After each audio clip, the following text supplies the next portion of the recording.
Thank you. Thank you for the opportunity, Gaurav Prabhu. Before I start, does anybody want to guess what the class is about? Though for those of you who know, you don't have to answer because I think my family members know.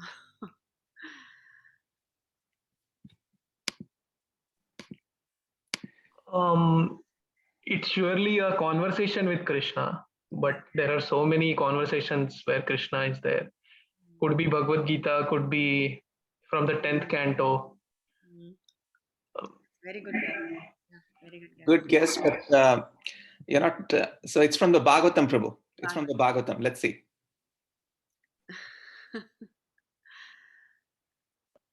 Anyways, yeah, I Anyone else? Anyone else wants to try? What is this? A podcast with Krishna. Which part of the Bhagavatam is it? and it's also the final teachings. It's So also, yeah, that's another big hint. Final teachings. Is it Uddhav Gita? Yes. Yeah. very good. 100 points. Okay. Okay, so I'm going to share and please forgive me if this is my humble attempt. So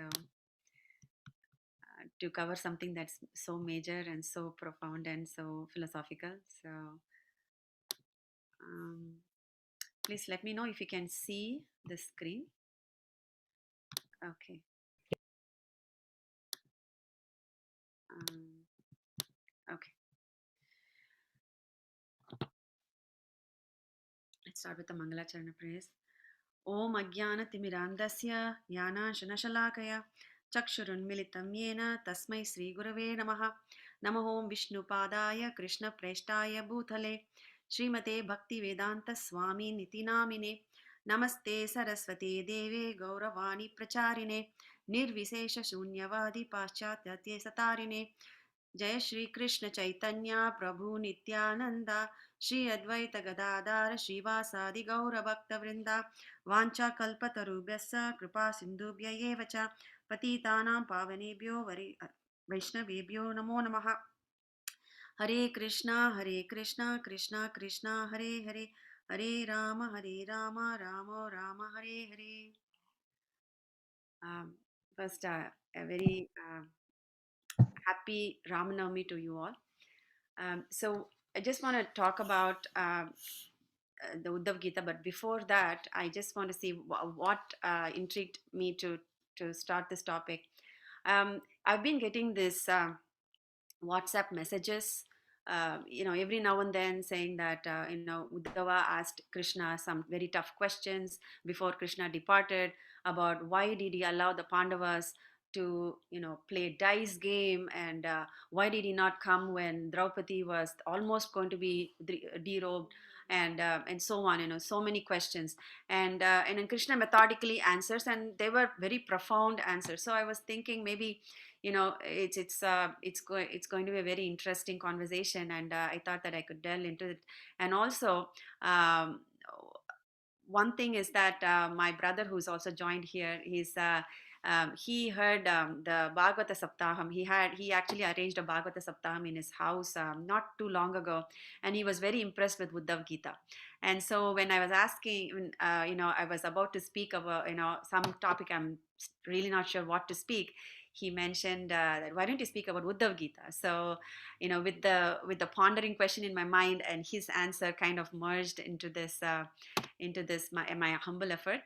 I know there will be a lot of mistakes. Please forgive me, ahead of time, for any, if there is anything that has been misrepresented or or wrongly mentioned by it's only because of my shortcoming, and my only desire is to um, spark some spiritual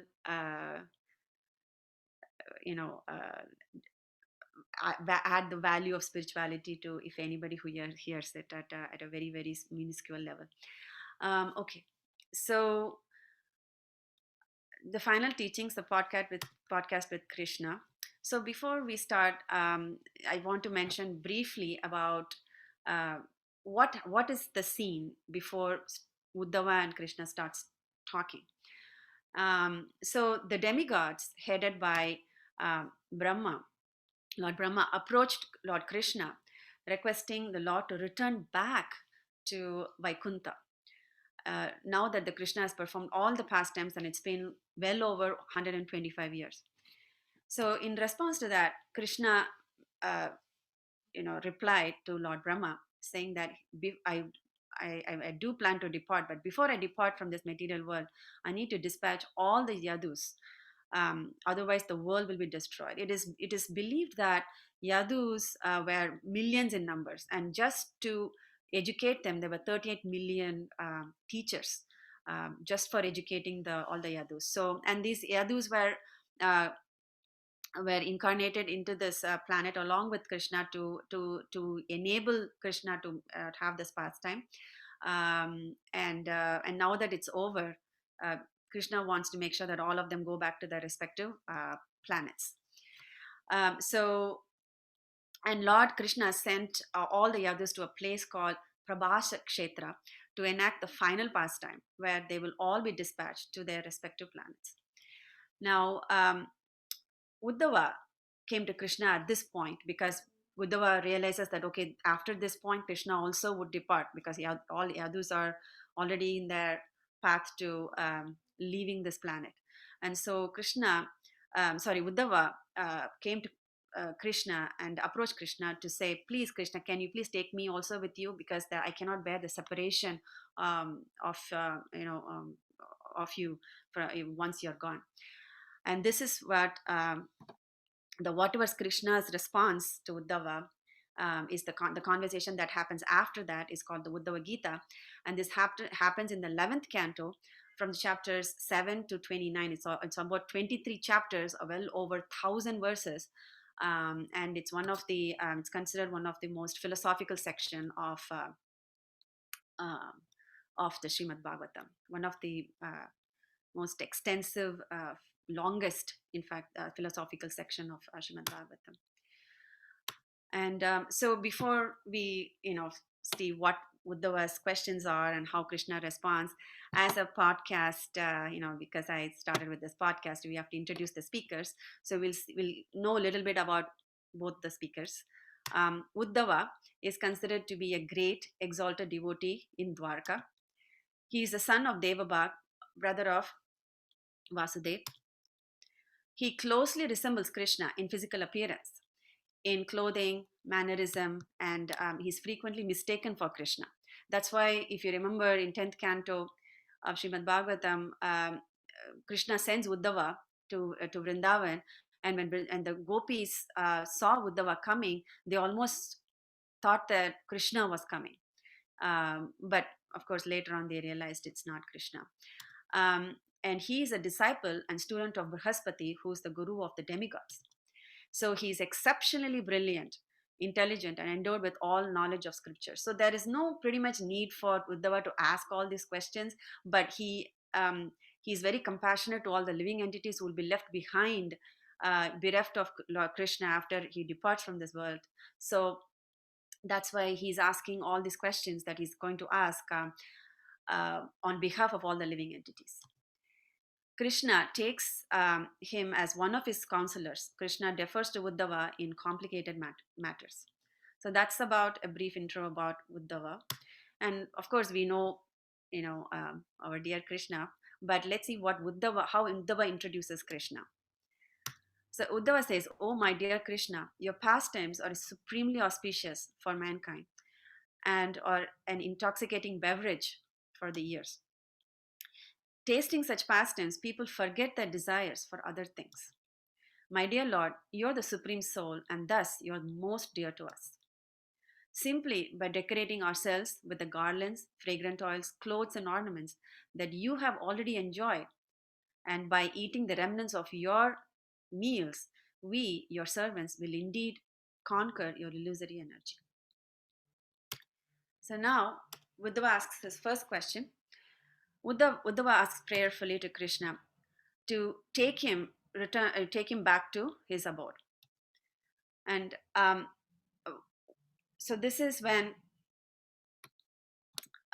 Krishna was about to disappear from the vision of the world, as I was mentioning, Uddhava was overwhelmed with the intense feelings of separation and desires to accompany Krishna. However, Krishna wants Uddhava to go to a place called Badrikashram and enlighten the sages there on his behalf. Why he chose the Badrikashram is because Krishna has traveled immensely over the 125 years of time span that he is incarnated in that in that yuga. Um, he's visited every other place, even the Patal Loka, Swarka Loka, everywhere, but except this particular place of Badrikashrama, where all the great sages are all performing intense sadhana. So he wants Uddhava, Krishna wants Uddhava to go there and spread the teachings that he's about to say. Um, so now Krishna advises Uddhava. The first thing when Uddhava asks, Krishna says, okay, you should give up the material attachments of friends and family and take to the renounced order of sannyas by fixing up your mind upon me and establishing yourself in realized transcendental knowledge. So Krishna immediately says, okay, you should take up sannyas and give up your attachment to all your family and friends and travel this entire world and spread the knowledge. So I'd like to also have a takeaway from each one of these conversations that's happening. That's just so that we get the essence of every teaching. So it's mentioned in 11.7.6 that one may not be able to give up association with family and friends, but one should understand that everything is a part and parcel of Krishna, God. One should experience all relationships on the higher platform, higher spiritual platform of Krishna Sambandha, which means seeing everything in relation to Krishna. So pretty much we are Krishnaizing every relationship, be it family, friends, or devotees.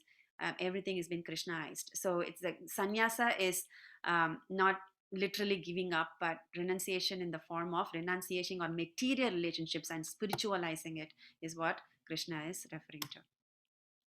Then Uddhava further asks, such renunciation is extremely difficult for the living entities to accomplish.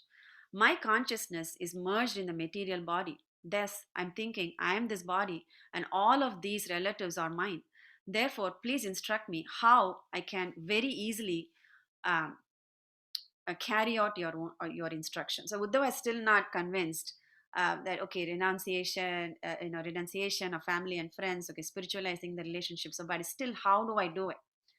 Then now Krishna mentions that a living entity in the human body can self-realize through his own intelligence. So first he talks about how Krishna has given every single living entity the intelligence to actually self-realize. They have all they are self-sufficient to realize themselves. How?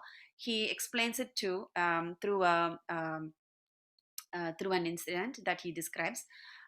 So there is a conversation that happens between the son of Yayati, who is Maharaj Yadu.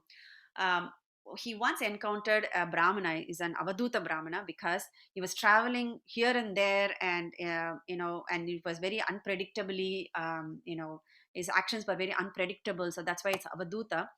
And but he seems to be in great transcendental ecstasy. So Krishna says that I will now describe an ancient conversation between Avaduta Brahmana and the great king Yadu. Now the king inquired from the holy Brahmana about the cause of his transcendental ecstasy, for which the Brahmana replied that he received his instruction from 24 different gurus. So there is a next slide is about the brief description about 24 different gurus. Why I mentioned 25 is not a typo. At the end, Avaduta Brahmana also mentions that besides his 24, the human body is also the guru, one's guru. So it takes the whole 1 hour if I try to explain in detail each one of these gurus, but we have a vast topic to cover. So I'll briefly explain what each is about, but if you have any questions about what certain thing is, that you can discuss it if we have time towards the end. So earth is for forbearance, water for purifies and sanctifies, fire it burns everything, leaving only the essence. From the wind, he learns that to avoid attachment to any place. So wind just keeps blowing, flowing, without resting in one place. Ether is all pervading.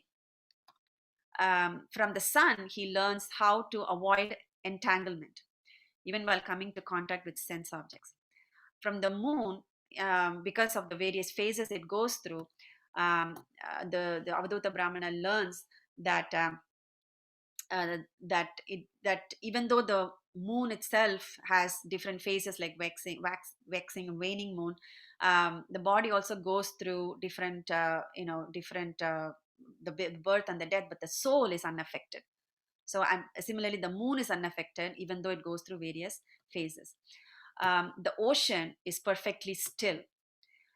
He learns that from the ocean. From an insect, he learns that um, uh, that that desire will become a slave, because the insects such as a moth, it just like it's how it's attracted to the fire, and the fire it just kills that insect. Similarly, our desires just destroy us. It's a cause of our self-destruction. A honeybee is particular pattern by depending on him. So honeybee depends a lot on the flower for its food. So a sannyasi should not. So there is the guru. So all these gurus are either do's and don'ts. So do like that guru or do not do like that guru. So there is a positive learning and there's negative. There's a negative learning. Respective, it's a learning for the Avadhuta Brahmanas. Then comes the where was I the spider, I think, right? Spider is the next one. Honeybee, I explained. Yes, spider is how the spider can also creates and annihilates. So it reminds him of the Lord. Then the wasp, when it catches an insect, the insect is it's so mesmerized that it almost becomes like a wasp.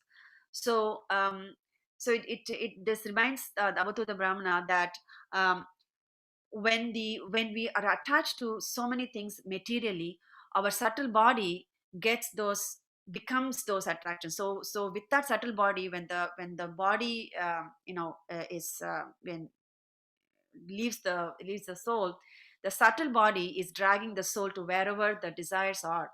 So in our material body, if we get attached to different things, then the subtle body also gets that image. Similar as the wasp, when it traps the insect gets the image of the wasp. So similar to that. Then a pigeon, from a pigeon, the Avadhuta Brahmana learns detachment. How is when the pigeon is a kind of bird where the male and the female have an intense bonding throughout the life. So one male and one pigeon female share their entire life together.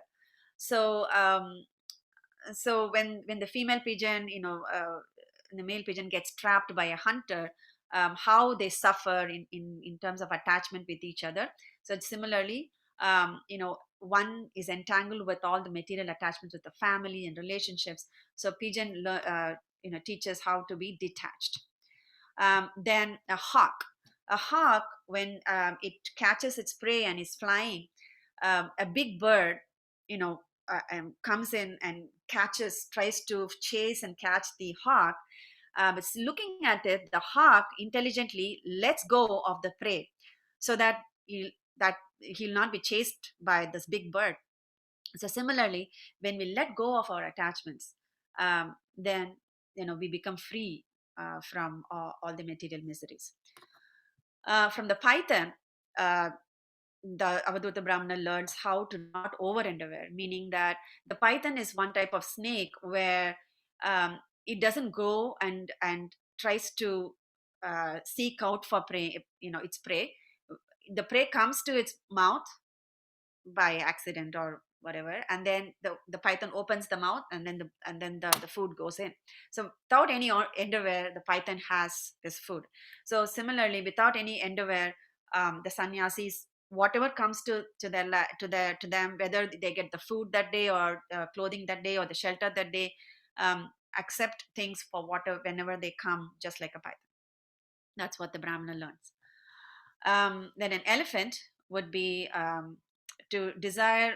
The elephants are the male elephant especially gets attracted to the female elephant.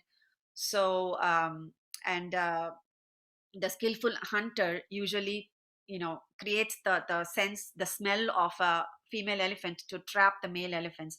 So here the Brahmana learns that the desire must be uprooted completely, and otherwise we will become like a male elephant and we would have self-destruction. A deer is also killed by the attraction to sound. A fish to control all the senses. um, so I'm just brushing through a little bit here. A snake, um, it does not live alone in one place. It keeps wandering from place to place. So similarly, a sannyasi should not live in one place, but he should wander from place to place. A honey thief comes from another special species of bee. So one should not store up food like the honey thief. The honey thief, you know, hoards the honey, and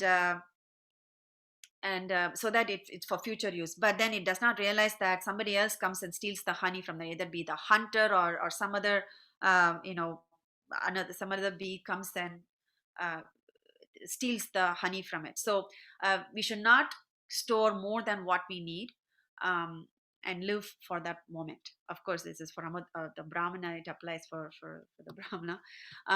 So then there is the Pingala. So the story of Pingala is actually dedicated to an entire chapter in the 11th canto. So I just want to elaborate a little bit about this because it's a huge learning for the Brahmana. So Pingala is a courtesan in the city of Videha. And each night she would dress up in her finest clothing and wait for men to, in her doorway. And so for money and pleasure. So one night, many men passed by, but nobody came. And so she kept waiting and waiting and waiting. And finally, she was so disgusted that, what her plight, her mind was completely absorbed in this miserable condition of not being able to satisfy.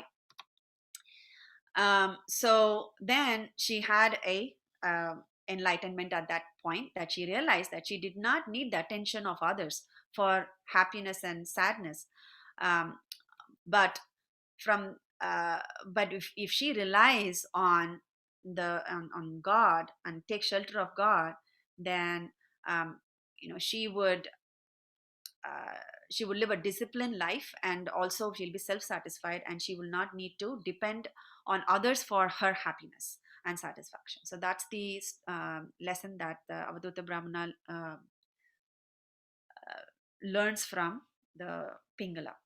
And from a baby, just as a baby has no sense of respect or offense, so baby does not care that, oh, that person has offended me or disrespected me, just happily keep playing regardless of the environment. Similarly, the Brahmana learns that it should be with equal vision, without any happiness or distress um, or any kind of dualities. From a young woman, um, the Avadhuta Brahmana learns how to avoid quarrel and gossip. So this is also explained in a little bit brief. So I'll also try to explain this.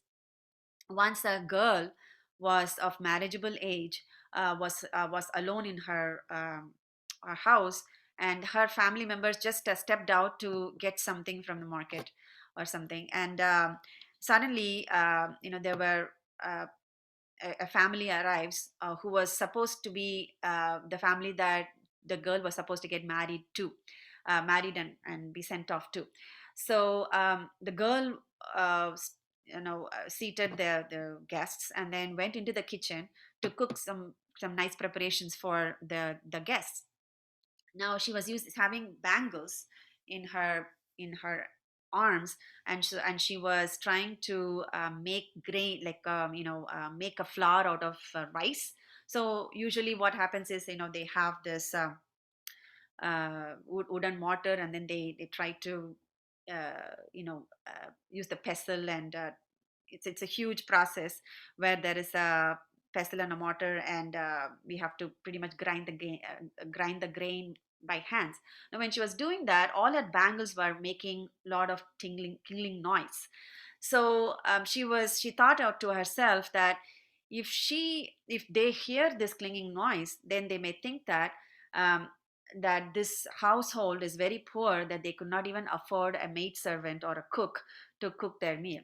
So she removed a bangle one by one, and tried to see if that makes noise. And finally, she removed all the bangles except one on each hand, and so that they won't cling and make noise.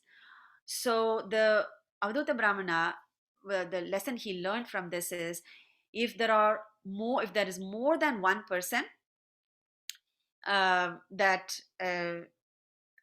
that needs to be, that he associates with, then it is bound to quarrel and gossip. Of course, this is different from our concept of devotee association, and we need to have devotee association. But how this is explained by Bhakti Chara Swami in his lecture on the series of but Uddhava Gita, is that the a devotee should live in association, but should perform the sadhana alone.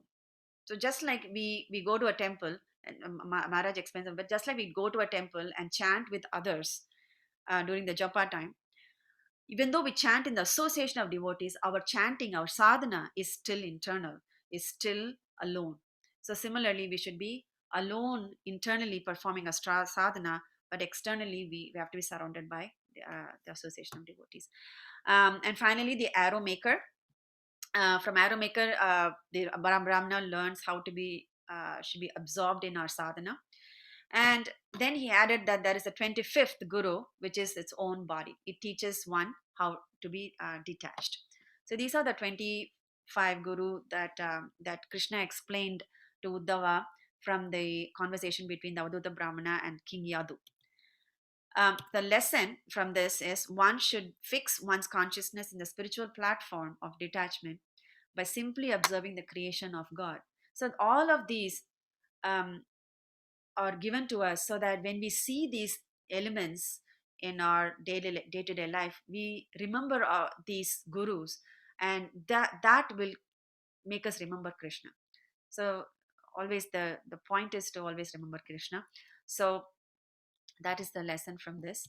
Now Uddhava, Krishna still continues that he does not stop right there, about the 25 gurus. He also says that you must approach a bona fide guru um, by taking full shelter of him through bhakti without selfish desires.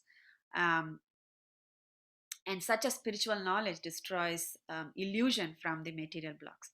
So, under the influence of material modes, we may perform so many activities. However, these activities only give rise to material results, and that is very temporary. And he further says, when someone takes to a spiritual life, although he stays in the material body, he is considered to be a liberated soul. Whereas if someone is under the control of material modes, acting on a material plane, he is considered to be a conditioned soul.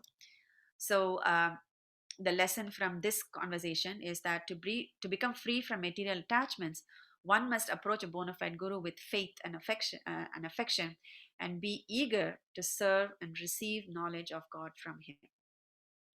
Now Uddhava asks a follow-up question. So what are the characteristics or symptoms of the conditioned souls and liberated souls? Right. So then Krishna now declares that that the in a famous analogy of the two birds. So the two birds sitting on the tree, one eating the fruits of the tree, like you can see this bird. I don't know if you can see when I hover over the screen, but on the left, the bird on the left side is the one that eating the fruits, and the other does not, but witnesses the other bird's activities. Similarly, the soul, the eating bird, when in conditioned state, tries to enjoy the fruits of his own activities and thus comes under the spell of ignorance. Whereas in liberated state, offer the fruits of his work to the Lord, who is the supreme enjoyer. So, one is a complete materialistic, selfish motive and desire to enjoy the fruits of his activities. Another is to offer the fruits of whatever the fruit is, good or bad, to the Lord, and and then try to live the life. Um, so the lesson on from this one is that when we face our when we turn our face towards against Krishna, we are conditioned. But when we make an effort to turn towards Krishna, we regain our spirituality that will liberate us from the material bondage ultimately. Then Uddhava asks, so what type of person do you consider to be a pure devotee? So now he's asking, okay, we know about liberated soul and conditioned soul. So in a liberated soul, what is that? What type of person is that? So Krishna says some of the qualities that Krishna mentions are 28 qualities of a true devotee or a pure devotee. Some of the qualities are merciful, being merciful, never injuring others, equal in dualities, controls one's senses, pleasing behavior, never endeavoring in worldly activities, etc. And he mentioned that of these 28 qualities, the 17th quality, which is the Matcharano, which is accepting the Lord as the only shelter, to be the best among the living entities. Why the 17th quality? Is because by taking shelter of Krishna, Matcharano, all the other 27 qualities are easily achieved. Further, Krishna says that a devotee may not have complete knowledge of me, but if they worship me with love, then I consider them to be the best of devotees. So he accepts that nobody can have complete knowledge of me. One of the lectures I heard, even Krishna himself does not know how big his opulences are.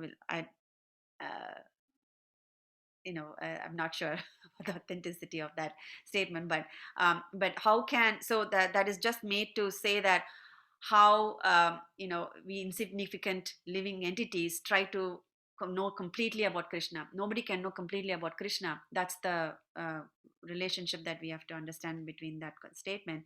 But if they worship me with love, that's all Krishna is expecting. Worshipping him with love, then it's considered to be the best of devotees. The lesson here is that if one does not engage in bhakti, which arises usually by associating with devotees, there is no means of escaping from material existence. Then Krishna reveals the supreme secret, because it's talking about pure devotee. He's not done yet. He's not complete. Lord Krishna discloses a supreme secret, that of all the devotees, Brajavasis are the topmost, and of all the Brajavasis, Gopis are the topmost, and because they have perfected their intense love for me. Of course, this is not in Bhagavatam, but of all the Gopis, Radharani's love of Radharani is the topmost for Krishna. The lesson from this is Krishna repeatedly emphasizes that love for Krishna is higher than any renunciation and knowledge. Then Uddhava asks why humans try to enjoy material life in spite of bringing suffering. Why do they purposely try to enjoy, knowing that it brings suffering? Now Krishna says that when one misidentifies with one's body and mind, one develops false knowledge. So one who does not control the material senses come under the control of material desires, and thus is bewildered by the modes of material nature, especially passion. By the mode of passion, they get bewildered. The process of detaching the sense objects and the mind is explained by the Hamsavatar. So once the four Kumaras, headed by the Sanak Kumara, asked Lord Brahma, their father, how to destroy the mutual relationship between the mind and the sense objects, because that seems to be the crux of all the miseries with the living entities, is the over attachment between the mind and the sense objects. So Lord Brahma, he was very busy with his creation, so he could not answer it. So he then meditated on Lord Vishnu, and then a Hamsa, a swan incarnation, appeared in front of them and to explain the Sankhya philosophy. So the Hamsa avatar explains that to sage Sanaka, that mind and sense objects are merely designations that cover the spirit soul. Being dedicated to me, one can renounce the material mind, sense objects, and the false ego that causes the material bondage. So, the lesson from this episode is that when we enjoy separately from Krishna, it is bound to bring suffering. When we dovetail our activities for Krishna, even the material activities bring joy. So, so it answers the Uddhava's original question of why, when we try to enjoy separately from Krishna, that brings suffering. But when we Krishna spiritualize everything, even the material activities bring joy. Uh, then Uddhava asks another question. Among all the processes of jnana, karma, ashtanga, bhakti, uh, yajnas, performing tapas, giving in charity, reading the Vedas, for perfecting one's life, which one is supreme of all these processes that Krishna has elaborated? And Krishna's answer is, um, different processes exist based on what modes people are influenced by. Such processes only bring temporary fruits. Um, and the unalloyed devotional service rendered unto me by my devotee brings me under their control. So, this is a very powerful statement. I'm just going to read it again. The unalloyed devotional service rendered unto me by my devotee brings me under their control.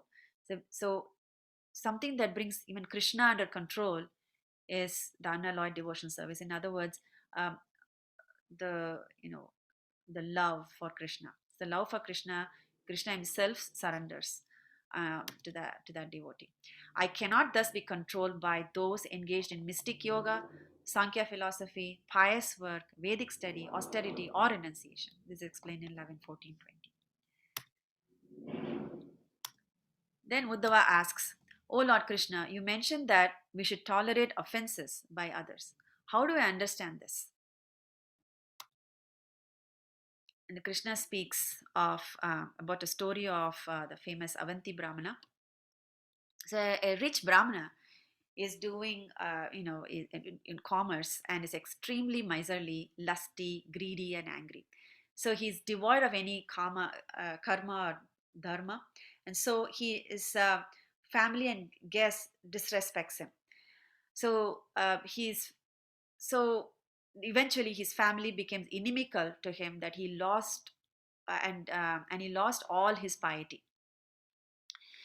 Now, once gradually, this rich Brahmana lost all his wealth one by one, and obviously by the will of providence to teach a lesson, right?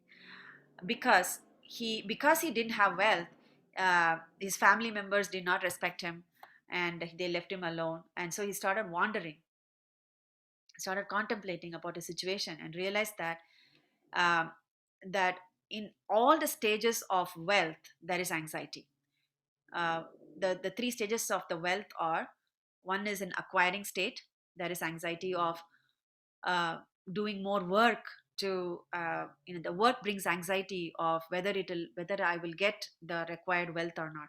Then once we acquire the wealth, then maintaining that wealth brings anxiety. Oh, nobody should steal my wealth. Then the next step is when spending the wealth. Also, there is anxiety of oh, if I'm spending too much, then I won't have not have enough to save for tomorrow. So in every stages of acquiring wealth, maintaining wealth, and spending the wealth, there is anxiety involved. So by the process of elimination, this Brahmana, um, sorry, the process of elimination, the Brahmana, um, figured out that it is not the people, it's not the time, it's not the workplace, or the planetary positions, or any of these that is the cause of one's suffering, but it's his very mind itself. So he realizes that he should remain aloof. And so as one type of Gita is spoken, it's called Bhikshu Gita. A Bhikshu Gita is the Gita that's spoken by Bhavanti Brahmana when he realizes that mind alone is the cause of his own suffering and it's not any other living entity. So the Brahmana starts to refocus his mind to take shelter of the Supreme Lord for the ultimate wealth, which is the love of the Supreme Personality of Godhead. So, lesson from this episode is that our mind alone is the cause of our suffering and not any other people or circumstances. The ultimate wealth one can achieve, which will never be lost, is the love of the Supreme Personality of Godhead, Krishna. Then Uddhava further inquires, before this, Uddhava inquires about various things like Varnashrama, Dharma, uh, Jnana Yoga, and Sankhya philosophy in detail, and about the 28 elements in the Sankhya philosophy.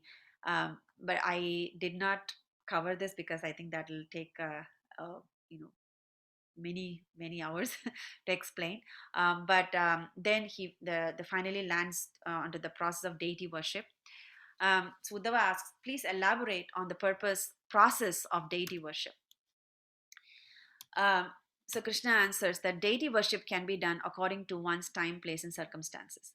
Although it's ideal to offer water from holy rivers, not everyone can afford it, because especially here in this country, we cannot afford to have any holy river. But we can invoke the presence of the holy rivers through mantra and offer to the Lord. And even the explains many speakers explain the process how Dhruva Maharaj, even in the forest, Madhuvan, he actually created a deity image made out of earth, mound of earth, and he worshipped in the forest. So, according to time, place, and circumstance, deity worship can be done. An attitude of worship is important than the magnitude of worship.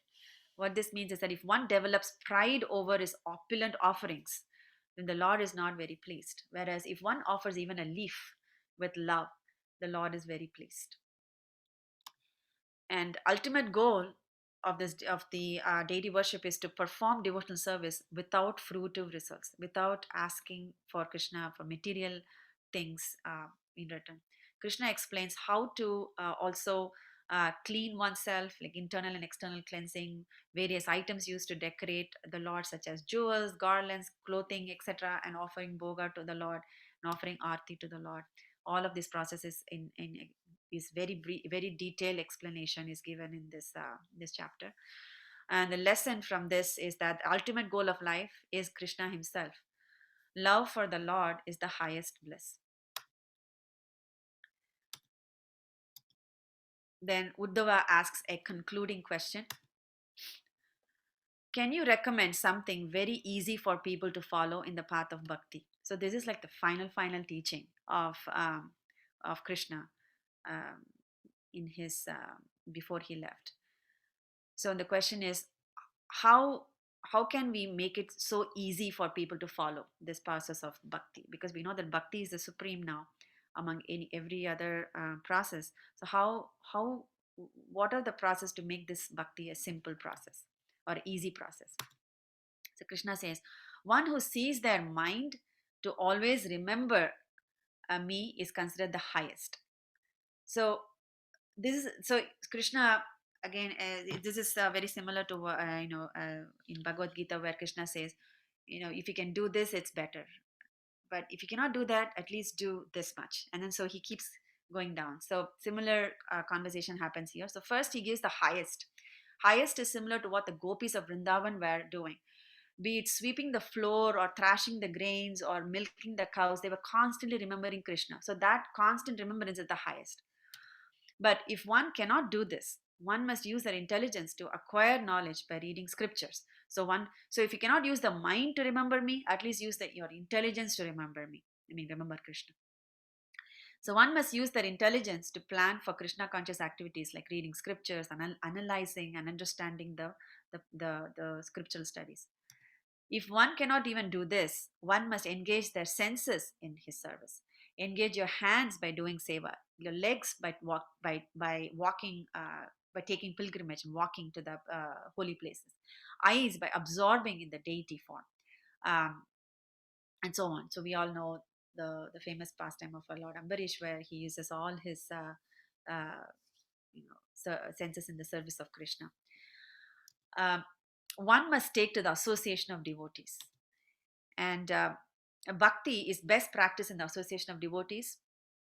Devotees, so just this point, devotees appear in various species, such as not just in the form of human beings. That's what is mentioned here in this chapter, is that the devotees among appear in various species, such as Hanuman as monkey, Jambavan as a bear, Jatayu as a hawk, Garuda as eagle, and therefore one must worship them and take guidance from their life and pastimes in performing bhakti. Um, Finally, Krishna promises that he gives himself to those who follow his teachings. With this, the Lord says that there is nothing more for me to say, and concludes his teaching to Uddhava. Now, Uddhava is completely grateful to the Lord for having imparted the highest philosophy of spiritual bliss, and offered obeisances unto the lotus feet of the Lord, and left for Badrikashram. So the lesson here, the final concluding lesson, is that always remember Krishna and never forget Krishna. And I just want to add to that this is not in that chapter, but our beloved Srila Prabhupada prescribed all these principles that were mentioned in the previous slide, these highest principles, into practical activities for us. Chanting of the holy names, deity worship, sastric study, celebrating festivals, preaching, performing devotional service to Krishna. Eventually, all these activities, if we fill up our every day in our life with all of these, then eventually one will come to the stage of constantly remembering Krishna. Now, today being Ram Navami, I've added one more slide. I hope that I have time to talk about it. This is the last slide, I promise. So appearance of Lord Ramachandra. So coincidentally, so I was thinking how to connect Uddhava Gita and also talk about Ram now, about Lord Ramachandra's appearance day today. And coincidentally, what happened is that when the last concluding chapter of Uddhava Gita, which is the 29th chapter in the 11th canto, the name of Lord Ramachandra is mentioned. So in 11:29:4, it's mentioned that, my dear infallible Lord, it is not very astonishing that you ultimately approach your servants who have taken exclusive shelter of you. After all, during your appearance as Lord Ramachandra, even while great demigods like Brahma were trying to place the effulgent uh, tips of their helmets upon the um, cushion where your lotus feet rested, and you displayed special affection for monkeys such as Hanuman because they had taken exclusive shelter of you. So pretty much it's a comparison between Brahma's elevated position and compared it to the monkeys, and we also know that the story of a spider and monkeys, where the exclusive shelter has been given by Lord Ramachandra to these species also, because they give their everything in service to the Lord, and so the Lord recognizes that. Just my contribution on for today's Rama Navami is that I like to compare the appearances of Lord Rama and Lord Krishna. Both appear in the human form. So out of the several incarnations, these two incarnations are the ones that, of course, Parsurama is also there, but complete human form. Both appear in the Kshatriya Kul, and Lord Rama is in Surya Vansh, and Lord Krishna from Chandra Vansh. Lord Rama is the eldest son, and Lord Krishna is the youngest son. Of course, there is Subhadra after Krishna, but according to the sons wise, Krishna is the youngest. Rama, usually we say Rama as Raja, Rama Raja, which means he enthroned himself as a king. Whereas we mention Krishna as a Leela, Krishna Leela. And in that Leela, he enthrones others as king, like kings like Ugrasena and Yudhishthir, after battling with Kamsa and the Kauravas. Lord Rama exhibited an upright code in holding moral principles. Lord Krishna enabled what is the ultimate right for each person, even though that may seem that you may not be doing the right thing for that person, but it's ultimately right for that person. Before Lord Rama departed, he instructed his dear devotee Hanuman to spread his message. And before Lord Krishna departed, he instructed Uddhava to spread his teachings. So this is my humble contribution. Thank you very much. Hare Krishna.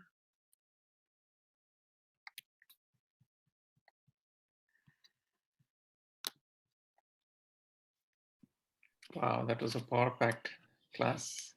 Anybody has any questions, comments, suggestions? Yeah, Paul, go ahead. Hi, Krishna, Nitya. Thank you so much for that class. That was wonderful.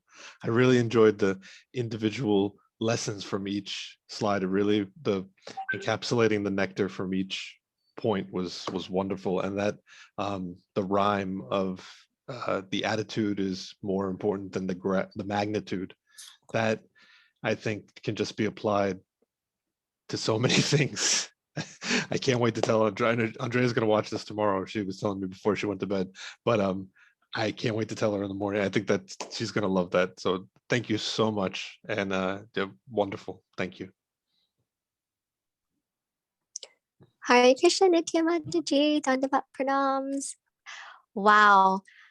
I think we are all in awe because it was so much information, such amazing knowledge and wisdom just packed in an hour. And I feel like it just completely flew by. I learned so much.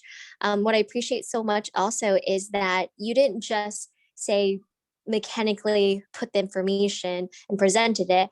I really feel like you processed it, synthesized it, and really tried to give us the essence. So it was really clear, and there was so much takeaway in every single slide. Thank you so much. I personally have not read Canto, this Canto, nor this section, the Uddhava Gita. So it was really enlightening for me, and I learned so much. So thank you so much. It was super engaging, and the time flew by. And I'm just really awestruck of just how much information was presented in such a simplified, great way, and just so much nectar and essence on each slide. So thank you so much. Hare Krishna. Thank you, Mataji. Wonderful class. I really enjoyed. And as Paul Prabhu mentioned, little lessons after every section. You had done this in your previous class also, unsung mothers of Bhagavatam. So that was beautiful. So yeah, it's really nice. And I had one question. So you mentioned that in the introduction that Uddhava is the disciple of Brihaspati. So I just wanted to know if Brihaspati is a pure devotee. If you happen to know, I mean, it's just a very informational question, because the only time I have heard about Brihaspati is that pastime where Indra doesn't. So Indra is sitting on the throne, and Brihaspati comes, and then Indra doesn't show him any respect or doesn't get up and all that, and then Brihaspati becomes angry and curses him, rather disappears, and then Indra loses a battle with the asuras, against the asuras, and that's the only thing I know. And why I ask this is because Brihaspati incarnated as Sarvabhauma Bhattacharya in Chaitanya Leela. So, so then, like I'm kind of, when I hear something or read something, I try to get examples of people who converted from Mayavad, who were Mayavadis before but became Bhaktas later. So Prakashanand Saraswati is one example, very famous example. So till now I was thinking Sarvabhauma Bhattacharya is also an example of a Mayavadi becoming a devotee. But then if since he is Brihaspati, and if Brihaspati is a pure devotee, then that whole Mayavad is just a Leela that in Chaitanya Mahaprabhu's pastimes. So I just wanted to know if you have any. Honestly, I did not. But I've heard that Brihaspati is the like in every temple there is a Brihaspati is worshipped as the form of the Guru Tattva. Mhm. But I don't know. Besides that, I have no knowledge. Okay. I'm sorry. No problem. I don't know if Yeah. anybody knows. But very beautiful class. And this Uddhav Gita is very much, it has many parallels with Bhagavad Gita also. Right. Like you began with you using intelligence to detach, and then Krishna also does that Buddhi Yoga. Then Uddhava asks, what are the symptoms of a pure devotee? Right. Arjuna also asks Krishna, what are the symptoms? Then the secret of all secrets, that is the ninth chapter. And then three modes of material nature also is there, I think 14th chapter. And then so very Maybe nice. just in case somebody forgot the conversation, maybe Krishna just revised it before he left True, true, true. the planet. So. And one small anecdote, you in your last slide you spoke about Lord Krishna and Lord Ram. So I had heard this somewhere. I don't have Shastric reference for this, but when Lord Ram wanted to send Sita away to the forest, when he came back after the exile and that whole pastime happened, so he had told Lakshman to go and inform that to her. And then Lakshman, it was very difficult for him, and somehow he went and did it. And then it is said that because Lakshman didn't want to get into such situations, so in the next incarnation he became the elder brother rather than the younger brother, so something like that. So That's very beautiful. Very beautiful. thank you so much, Mataji.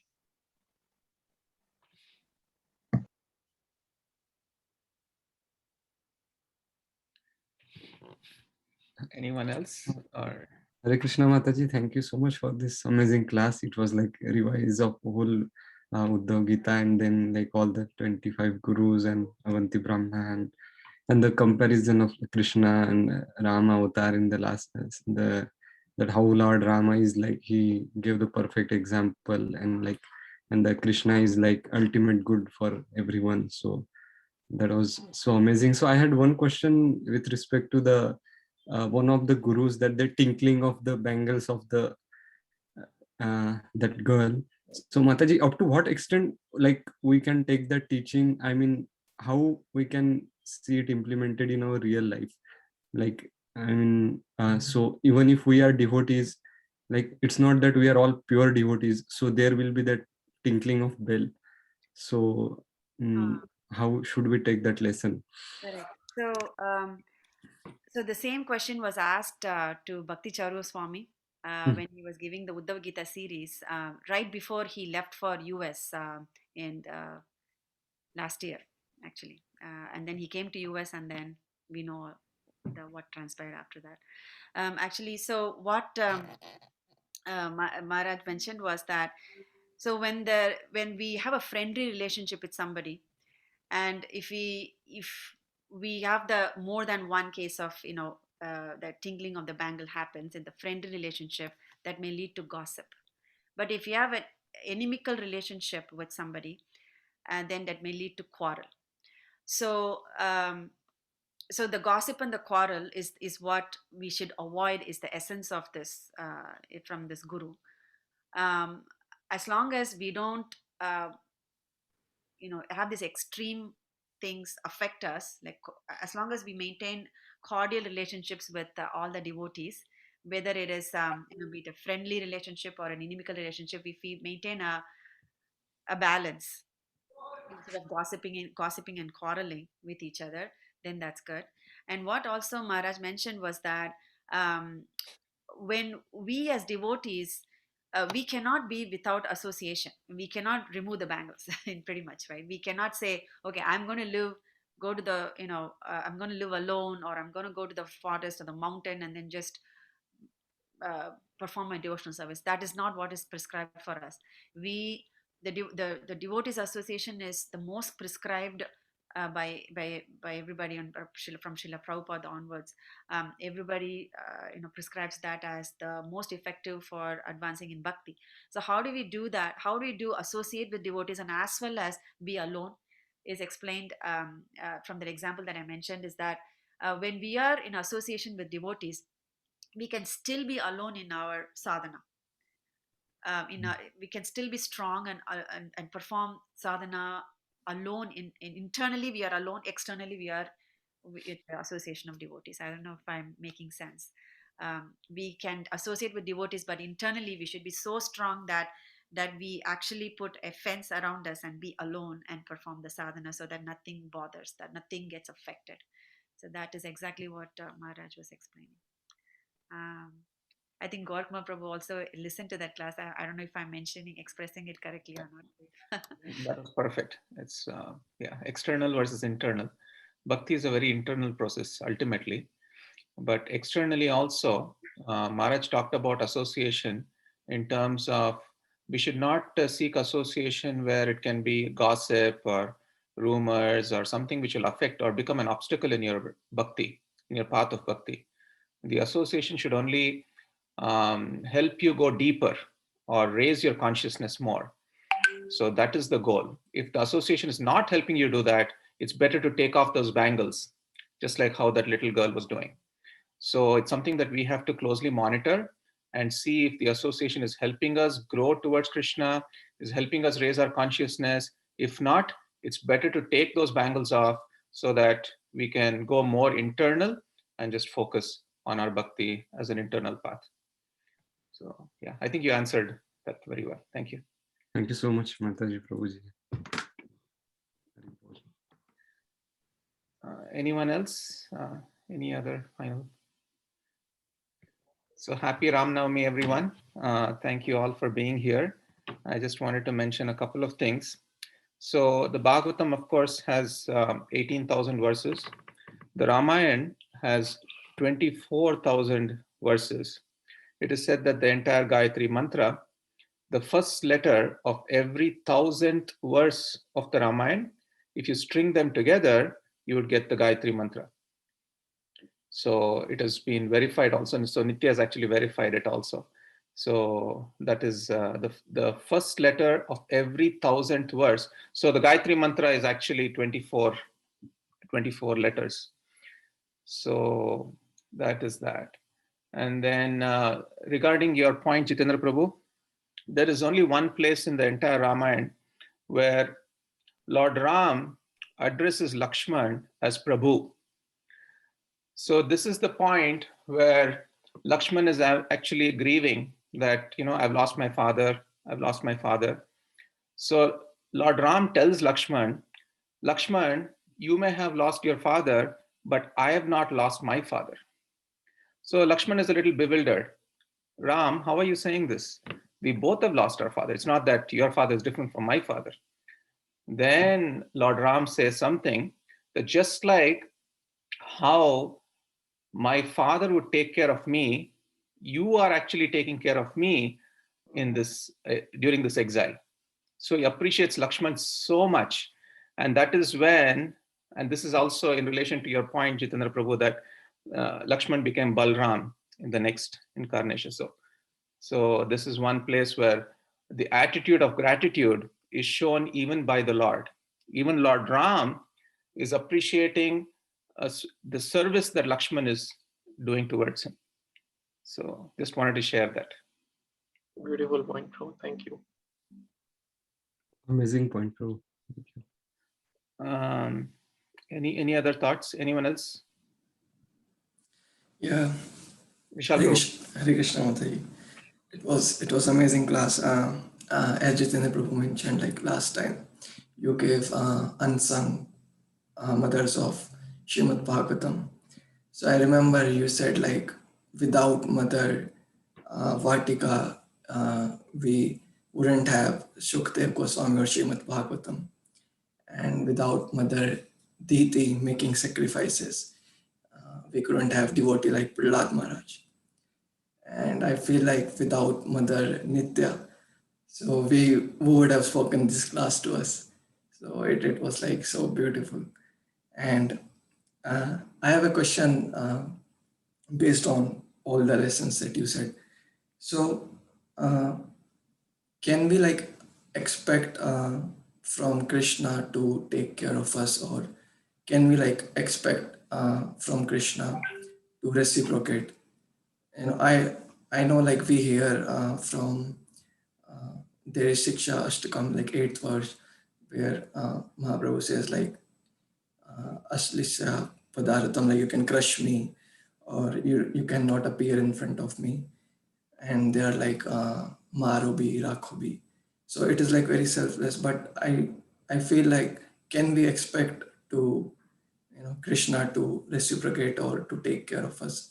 Because if there is like devotional service, so I remember like you said, devotion, when we do devotional service, we become selfless, without any expectation. So is it okay to have that expectation? It's a very good point, Prabhu, because yes, so what Krishna is talking in that lesson is about the fruitive desires, that material desire.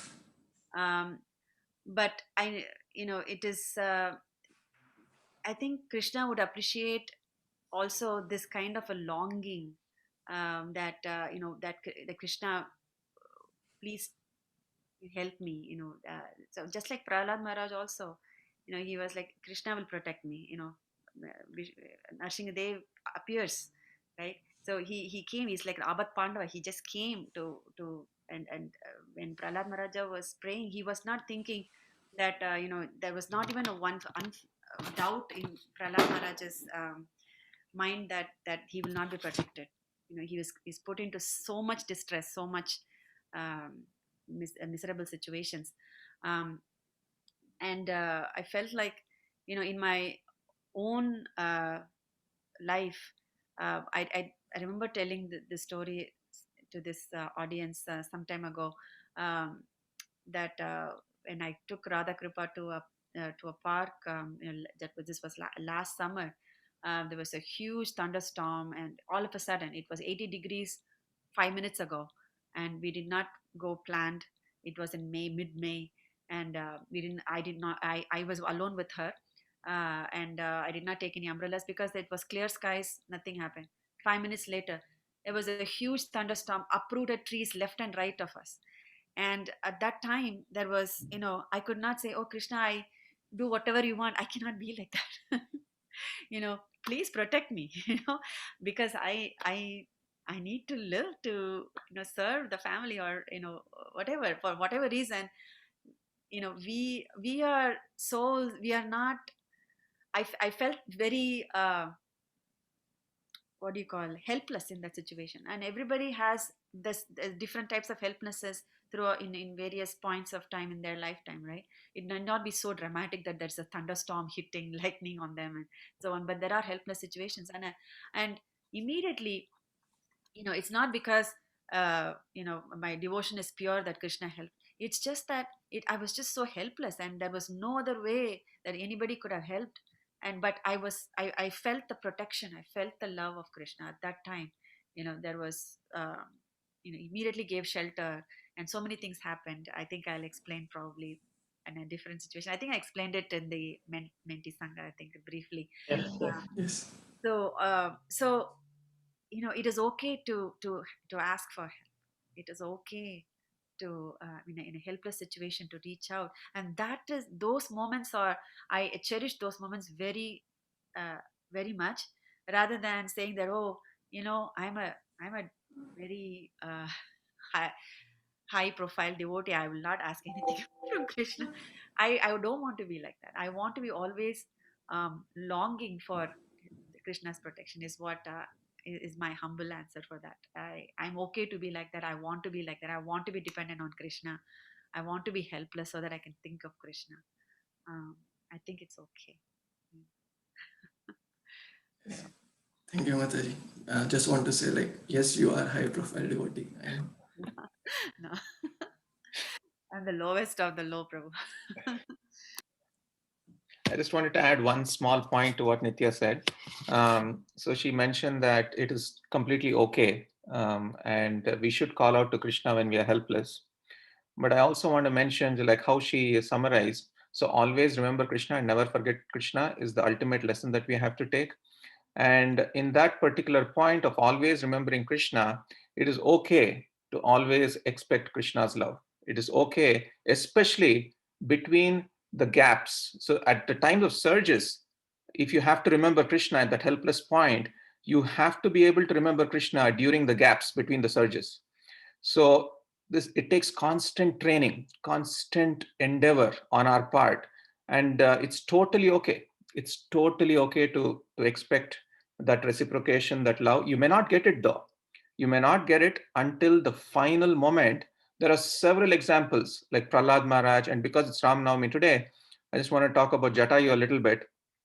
So Jatayu, he had complete devotion to Lord Ram. And he never, of course, he was fighting to save Mother Sita, even though he knew he was old, he was going to lose the battle, right?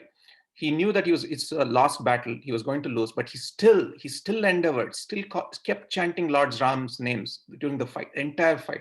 And even when one wing was cut off, he kept fighting, and he kept calling Lord Ram's name. But Lord Ram did not come. He was expecting, I mean, maybe he was expecting or not, but Lord Ram did not show up, right? But he kept doing it. And even after he was completely defeated, even when he fell on the floor, he was still chanting Lord Ram's names. He was not sure if Lord Ram was going to come or not, right? He was still chanting. And eventually the Lord showed up, right? There was a moment where the Lord came, and on the Lord's lap, Jatayu left the world. There's another parallel to this. Marich also, in the same episode, he also sacrificed his life, but he sacrificed his life even though he died in in one sense, the hand of Lord Ram, because Lord Ram actually killed him, but he died serving Ravan till the end. Whereas Jatayu died serving Lord Ram till the end. So that is the parallel here. And then what did Marich get? Nothing. And what did Jatayu get? The Lord is so grateful that he not only appeared them, he performed his cremation perfectly. Lord Ram performed the cremation of Jatayu just like how a son would perform the cremation of a father, right? And what did Marich get? He sacrificed his life for Ravan, but he did not get anything. Ravan is completely ungrateful, right? So you see the parallel here. So just expecting the Lord's reciprocation is actually a good thing. It's actually a good thing. The Lord will eventually reciprocate, whether this lifetime, towards the end of your life, or after 1,000 lifetimes, it will eventually happen. So it's totally okay. I hope that answers. It's a long answer. That was beautiful. Thank you. Okay, on that note, I think we can stop here unless anyone else has any other final comments. Just a couple of quick announcements. So next week, we're going to have His Grace Shyamanand Prabhu. I don't know the topic, so it's going to be a wonderful class, Shyamanand Prabhu from Bombay. And then after that, we'll have our check-in session. And then I'll be speaking the week after that. And then after that, we're going to have our Rajdam trip. I'm eagerly looking forward to it. It's going to be wonderful. I think most of us are already vaccinated, so we can all have a wonderful time. Is there anyone here who's not vaccinated? I think everyone, Vrinda Mataji, everyone got current. Partially vaccinated, just one dose. Yes. Second dose. Yeah. So it's going to be wonderful, Prabhus. We already booked the rooms.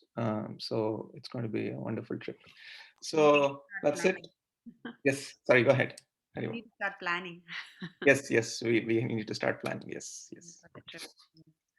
So thank you all so much. Another wonderful session comes to an end. I'll post the recording as immediately after this. Thank you all so much. Hare Krishna. Vanchakalpatarubhyascha kripa sindhubhyev cha patitanam pavanebhyo Vaishnavebhyo namo namaha. Anantakoti Vaishnavrinda ki jai. Srila Prabhupada ki jai. Hari Bol.